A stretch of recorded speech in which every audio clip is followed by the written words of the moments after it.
Okay, let's get going here. Alright, so I've entitled this section Really Important Theorems, and I've actually written these theorems out. So do you think they could be really important? Really? Yes, they're really important. Okay, first theorem, Rolle's theorem, states, if a function f is continuous on the closed interval a to b, that means it includes a, it includes b, and includes everything in between there, it's continuous. And it's differentiable on the open interval from a to b. That means it's differentiable on everything in between a and b, but not necessarily a or b. So, continuous and differentiable from a to b, and f of a equals f of b. Then, if those conditions are met, there must be a value, an x value, c, in that interval from a to b, such that f prime of c equals 0. Now, whenever you see a really important theorem, the thing you want to do is, first of all, read it over until you get it. So, let's see what it says. Okay, we've got a function that's continuous and differentiable from a to b, and f of a equals f of b. So that means a function starts and ends at the same height. That's what it means, f of a equals f of b. It's the same height. Then, there must be some x value in between a and b such that you have a horizontal tangent. Okay, if a function starts and ends at the same height, then somewhere in between it must have a horizontal tangent. Now, once you understand what a theorem is saying, the next step is try to contradict it in your mind.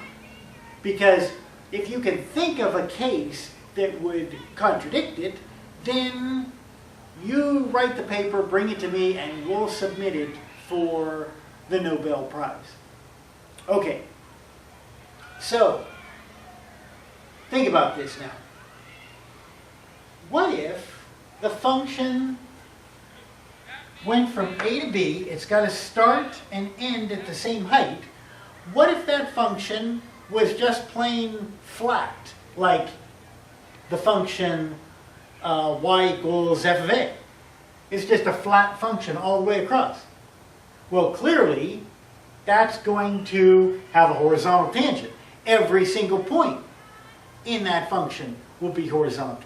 So that doesn't contradict it. Well, then what if my function goes up and then back down again?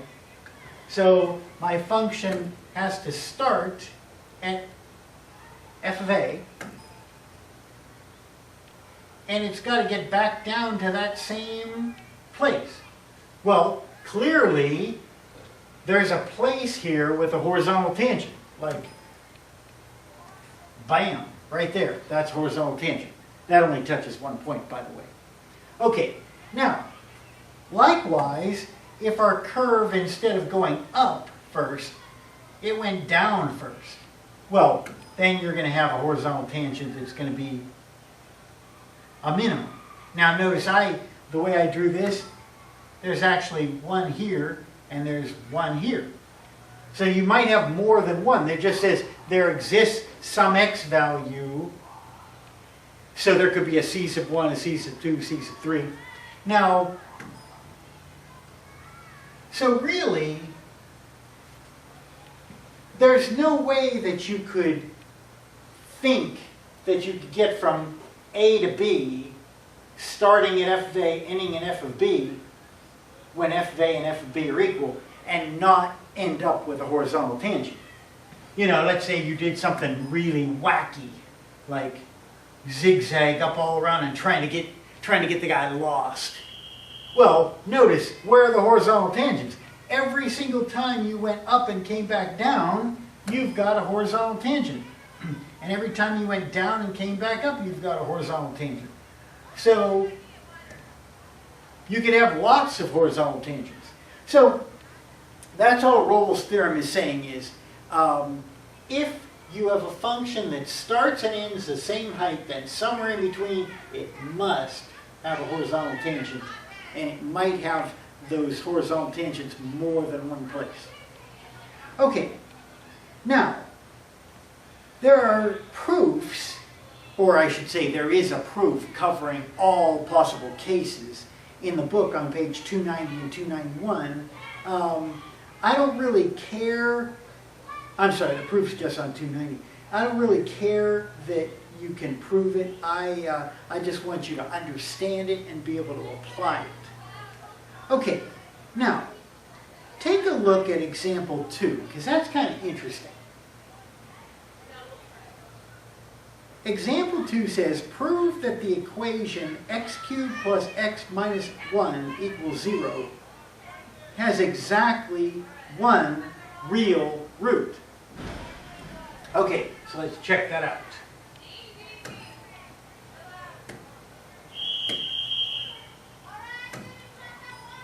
All right, here's our function, y equals x cubed plus x plus, minus 1.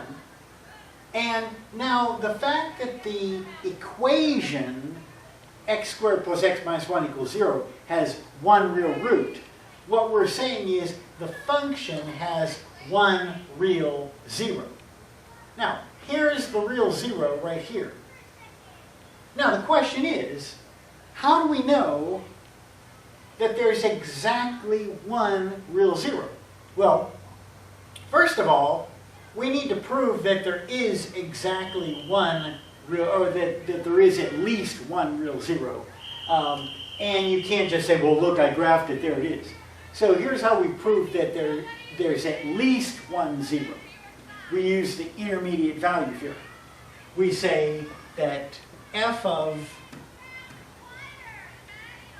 0 equals -1, and f of 1 equals 1 plus 1 minus 1 equals 1. So what we've done is we've said that there's a point down here at 0, 1, and there's a point up here at 1, 1. That means somewhere in between it must have crossed the x-axis, because if you're going from below the x-axis to above the x-axis between -1, or between 0 and 1, then somewhere in between 0 and 1 it has to hit the x-axis. Intermediate value theorem says that there is at least one real root here. Now, the next question is, can we prove that there's no more than one real root?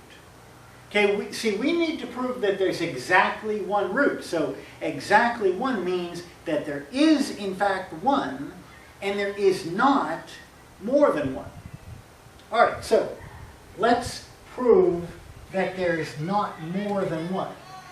So what we're gonna do is we're gonna do this proof by contradiction, or what you learned in geometry as an indirect proof. So we're going to assume that f of x has more than one root.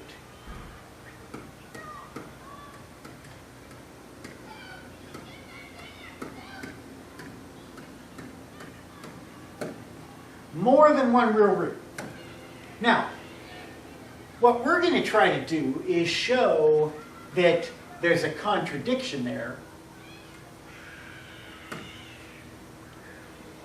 and then our assumption that there's more than one would be false, which means there's one and only one.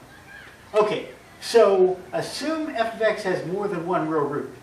So we'll call the first root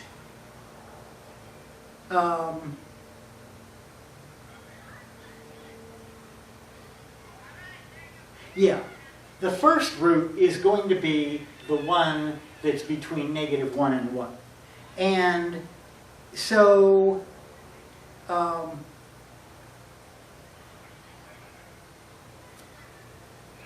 yeah, suppose there are two roots, a and b.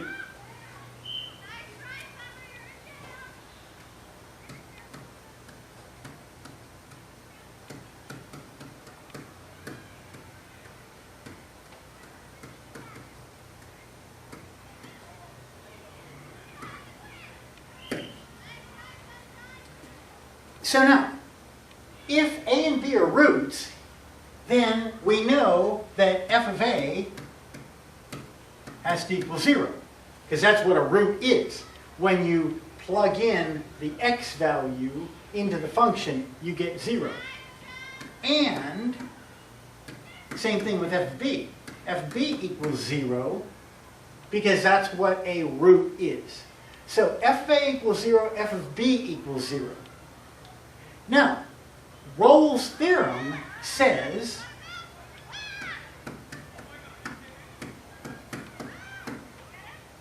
notice, is this function continuous between a and b? Yes, it is, because it's a polynomial function. So it's continuous everywhere. Is it differentiable on ab? Yes, it is, because it's a polynomial function, and you could take the derivative 3x squared plus 1 anywhere. So Rolle's theorem says then that there's a third root in between a and b.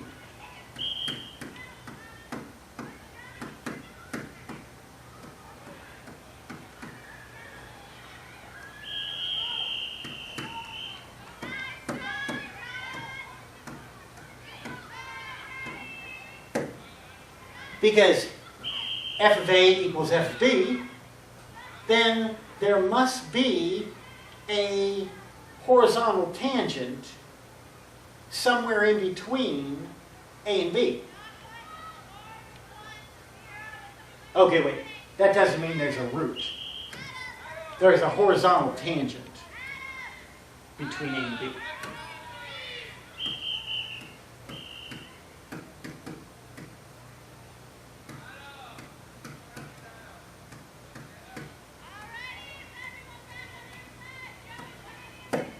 Okay, so there's a horizontal tangent in between a and b. So in between -1 and 1, there must be a horizontal tangent. Well, let's check that out. If f of x, let's go over here. If f of x equals x cubed plus x plus 1, then f prime of x equals 3x squared plus 1. Now, there's a horizontal tangent. That means f prime of x must be 0. So that means 3x squared plus 1 equals 0. Well, that means 3x squared equals -1, and x squared equals -1/3. There's no way, there's no real x value that could make this true.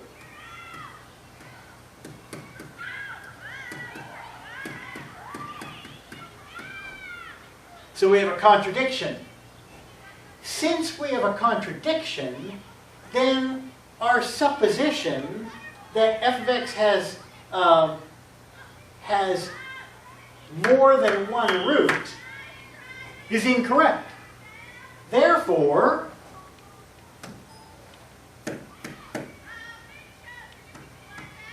f of x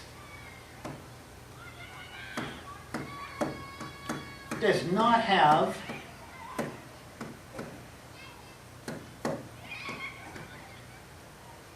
more than one real root. Now, we already established that it does have at least one real root, and we've just established now that it does not have more than one real root, so it has at least one, but it does not have more than one. Therefore, it has exactly one. Or, we're going to use one of my favorite words in a proof. Hence, f of x has exactly one real root. And once you use the word hence, you know you're ready for QED. I am cool. That's it. Game over. Okay, so let's, okay. Now I want you to go over it again and make sure you totally understand this proof. And basically all we did was we said there is one root, there is not two or more roots, therefore there must be exactly one root. And that's from Rolle's theorem. Okay, cruising onward.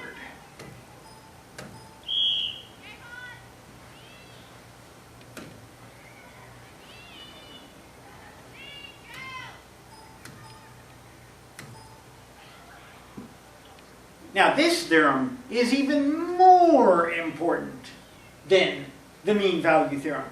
And it would serve you very well to learn this completely. That's the smartest thing I've ever heard anyone say about anything. Okay. If a function is continuous on the closed interval from A to B, and it's differentiable on the open interval from A to B, then, now notice we don't have to have f of A equal f of B anymore. It's just any function continuous and differentiable from A to B. Then there exists some x value, x equals c, on that interval from A to B, such that f prime of c equals f of b minus f of a over b minus a.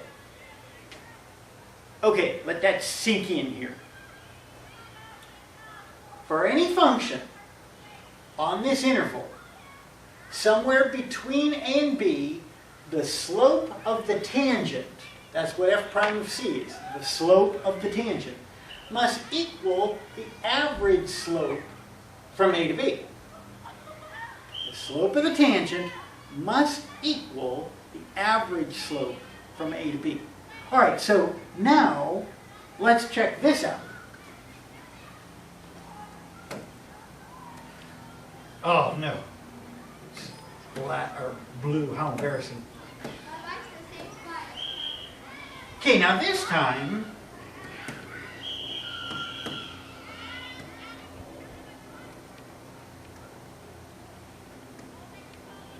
f of a does not have to equal f of b.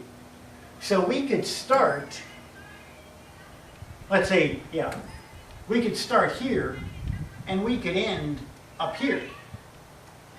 Now f of a could equal f of b here, but it doesn't have to, so we're going to make f of a and f of b different.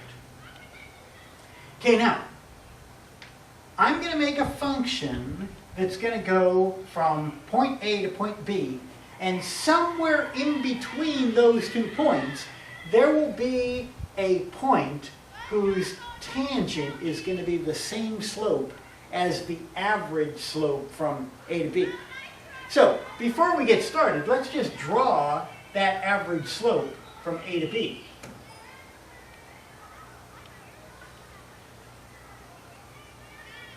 Okay, there's my average slope from A to B. It's just f of b minus f of a over b minus a, rise over run. Now, my function might go up like this and then back down. Now what the mean value theorem is saying, somewhere in between A and B, there has to be a slope of a tangent that's equal to the average slope. And that point looks like it would be like right about there. Bam! Now, can you contradict this theorem? Can you think of a way of making a function?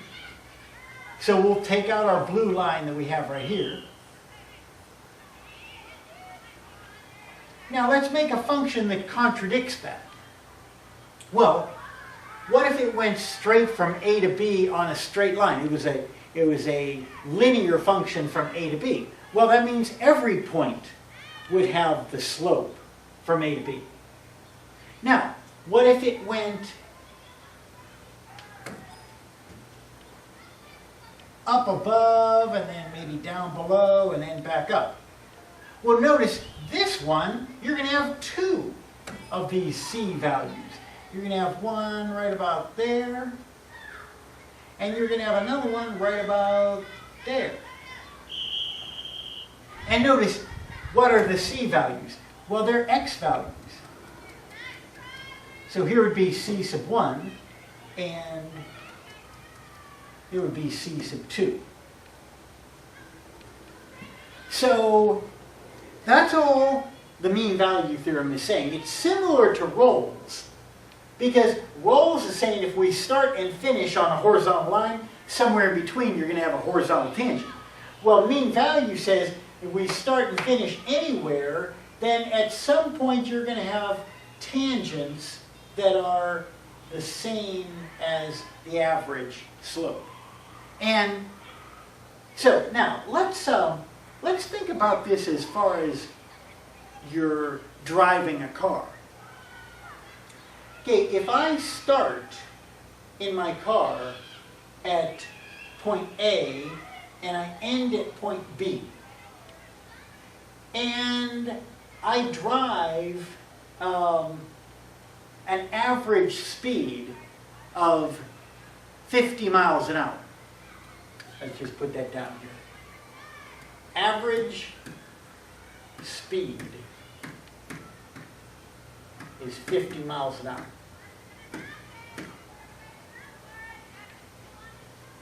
Now, the mean value theorem says that at some point in my travel, I must be doing exactly 50 miles an hour. Think about this. If I never get up to 50 miles an hour, there's no way that my average speed could be 50. Like if my average speed over the trip is 50 miles an hour, then that means I had to have driven below 50 and above 50, unless I'm at 50 miles an hour the entire time. Okay, so if I go faster than 50, well, if my average is going to be 50, that means I had to have slowed down below 50 in order to get that average at exactly 50. So if my average speed is 50 miles an hour, at some point in the trip, I had to be driving exactly 50 miles an hour. Now, if you could come up with an exception where you can get an average speed of 50 miles an hour and not be doing 50 ever, then let me know. Like I said, we'll write the paper and get the Nobel Prize. Okay. All right, now, check out example 3. Let's see. Yeah. Look at example 3.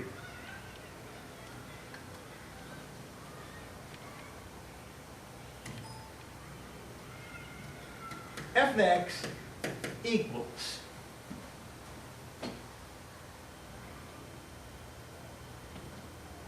we'll put this on the x cubed minus x. We'll put this on the graph.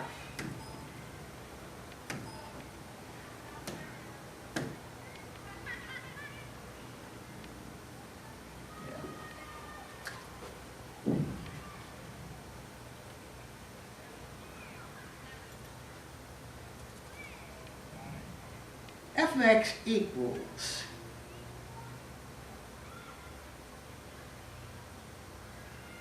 x cubed minus x. And a is 0, b is 2. So we're going to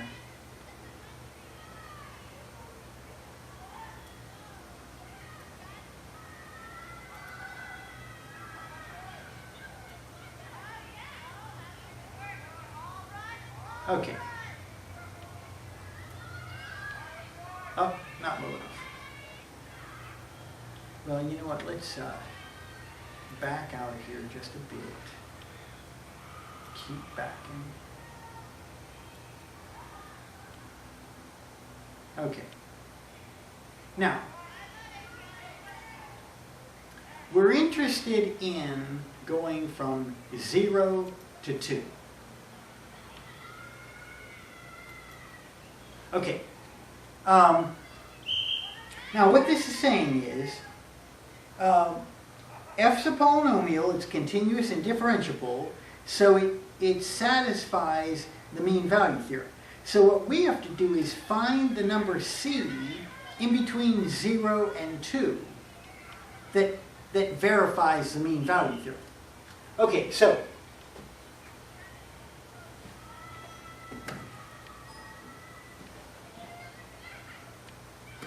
f of x equals x cubed minus x. And now, f of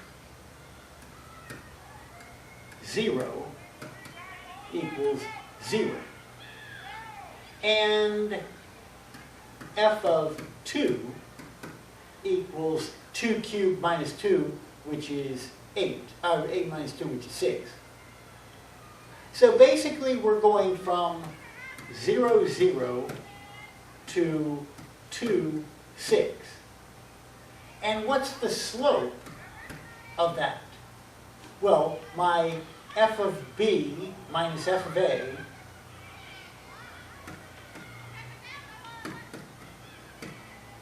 over b minus a is going to equal f of 2 minus f of 0 over 2 minus 0, which equals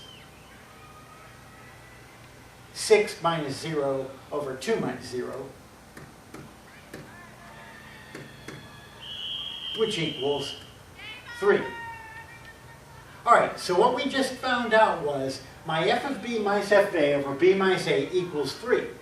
Now, there has to be some c value in between where f prime of c equals 3. So we need f prime of c equals 3. Well, what's f prime of x? F prime of x is going to equal, well, let's just go f prime of c equals 3c squared minus 1. And so that's got to equal 3. Now we just solve for c, and there's our c value. So add 1 to both sides, divide by 3, and we get c squared equals 4/3. So that means c equals plus or minus 2 over the square root of 3. Or if we want to be neater and tidier about it, it's plus or minus 2 squared 3 over 3.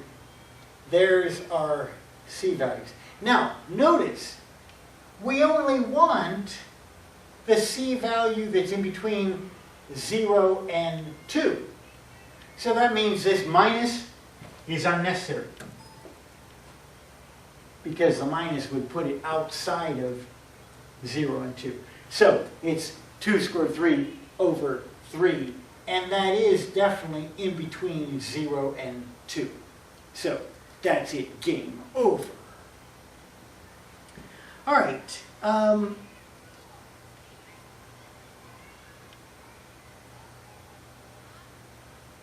Now take a look at example 5. This is really the last example we're going to do together. Okay, suppose that f of 0 equals -3 and f prime of x is less than or equal to 5 for all x values. Okay, let's show that on a graph.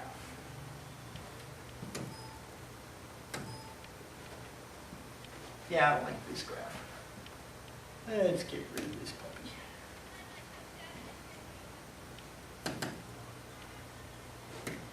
Go back to our old favorite graph.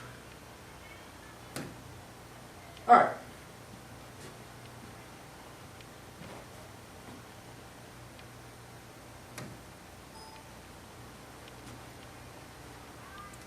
So, suppose that f of 0 equals negative 3,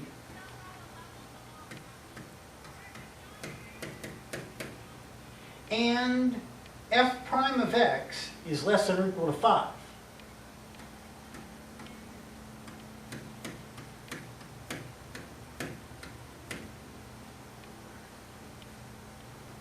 How large can f of 2 possibly be?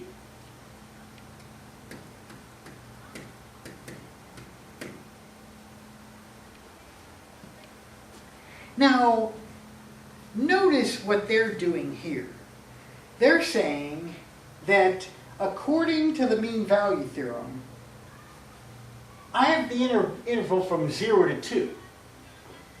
So that means the derivative can never be more than 5. So basically, the f of b minus f of a over b minus a is going to equal f of 2 minus f of 0 over 2 minus 0, which equals f of 2, which we don't know, minus f of 0, which is negative 3, over 2 minus 0, which is 2. And remember, at some point, f prime of c is going to equal, so somewhere in between the 0 and the 2, there is going to be an x value c that's going to equal that. So our if we're saying that f prime can never be bigger than 5, then let's set this equal to 5. That's the biggest slope it could possibly be. Or I'm sorry, that's the, yeah, it's less than or equal to 5. Yeah, so it's 5 at most. So let's solve for f of 2 now. So I multiply both sides by 2, so f of 2 plus 3 equals 10, and that means f of 2 equals 7 at most. That's assuming that the slope is 5 the whole way. Now, that's an algebraic way of solving this. I want to show you a graphic way of solving it. So, let's get rid of, well no, we'll put it in blue here. All right, so f of 0 equals negative 3 is right there. And now, f of 2 is basically saying, where will this function be at x equals 2?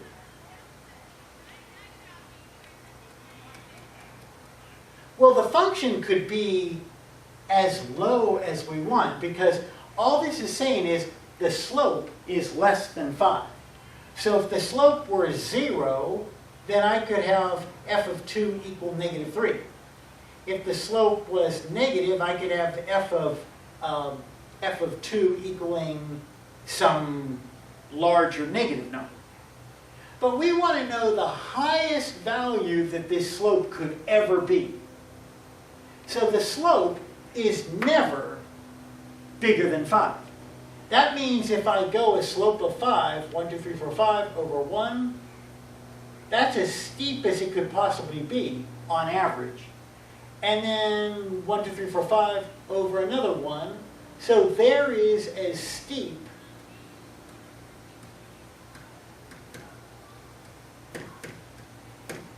that's as steep a value as it could ever be if it stayed exactly 5 the whole way.